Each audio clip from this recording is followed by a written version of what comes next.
आज के समय में देखा जाए तो लोग देने की जगह लेने के ज़्यादा इच्छुक रहते हैं, और यदि कभी देने की बारी आती है तो उन्हें देने में बहुत कष्ट का अनुभव होता है। जीवन और मृत्यु पर किसी का वश नहीं है, फिर भी जीवन की इच्छा अदम्य है। लोग अपने अपने कारणों से जीवन जी रहे हैं।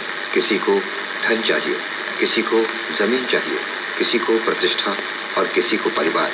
हर कोई लेना चाहता है, देने में किसी की दिलचस्पी नहीं है। प्राप्त करने की अभिलाषा इतनी प्रबल होती जाती है कि मनुष्य कुछ भी करने को तैयार हो जाता है।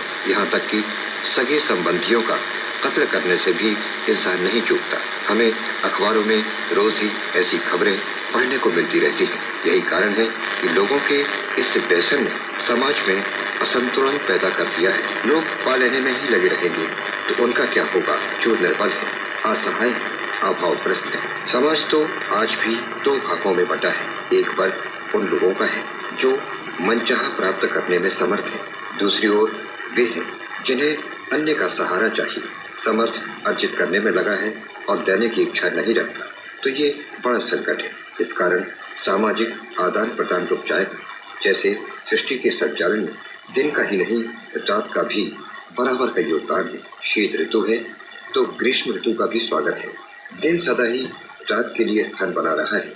शीत ऋतु अनवरत ग्रीष्म ऋतु के लिए राह छोड़ रही है। दिन और रात का बदलना, ऋतुओं का आना जाना उनके आकर्षण को बनाए रखता है। मनुष्य में जब देने की प्रवृत्ति जन्म लेती है तो उसका प्रभाव मंडल बनता है। जब वो अपने परिवार के लिए उदार होता है, परिजनों का स्नेह मिलता है, परिवार से निकलकर समाज के प्रति सहयोग और उपकार उसे आदरणीय बनाते हैं।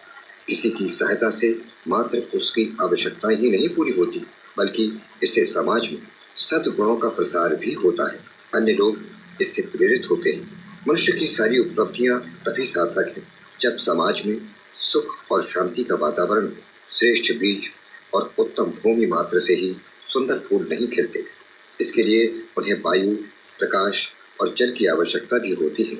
सद्गुणों के प्रभाव में ही समाज प्रफुल्लित होता है। इनके अभाव में कुछ लोगों का अति धनवान, ज्ञानवान, शक्तिशाली और प्रभावशाली हो जाना कोई मायने नहीं रखता। शेर को वन का राजा कहा जाता है, किंतु वो एक ऐसे राज्य का राजा है जहाँ सभी उससे आतंकित होकर छिपे फिरते हैं। शेर अकेला होता है, जिससे उसकी आन बान अर्थहीन हो जाती है। देना सबसे बड़ा मानवीय गुण है जो जीने का एक निश्चित उद्देश्य प्रदान करता है। महाभारत काल में दानवीर कर्ण ने अपना सब कुछ दान कर दिया और संसार में दानवीर के नाम से अमर हो गए। संसार में ऐसे अनेक उदाहरण हैं। अपने लिए तो सभी जीते हैं, लेकिन अपने साथ साथ दूसरों के लिए भी जीना एक बहुत बड़ा कार्य है। और जो कार्य कोई इंसान करता है तो उसका जीवन सुख और शांति से भर जाता है। आज के तनाव भरे जीवन में यदि हम गरीब, असहाय, बेसहारा लोगों को कुछ देते हैं तो ये हम उपकार नहीं करते, परंतु उनकी सहायता करते हैं, संसार के प्रति अपना फर्ज अदा करते हैं। और आज हर इंसान के मन में यदि यही भावना हो जाए तो संसार में कोई भी असहाय, गरीब या बेसहारा नहीं रहेगा।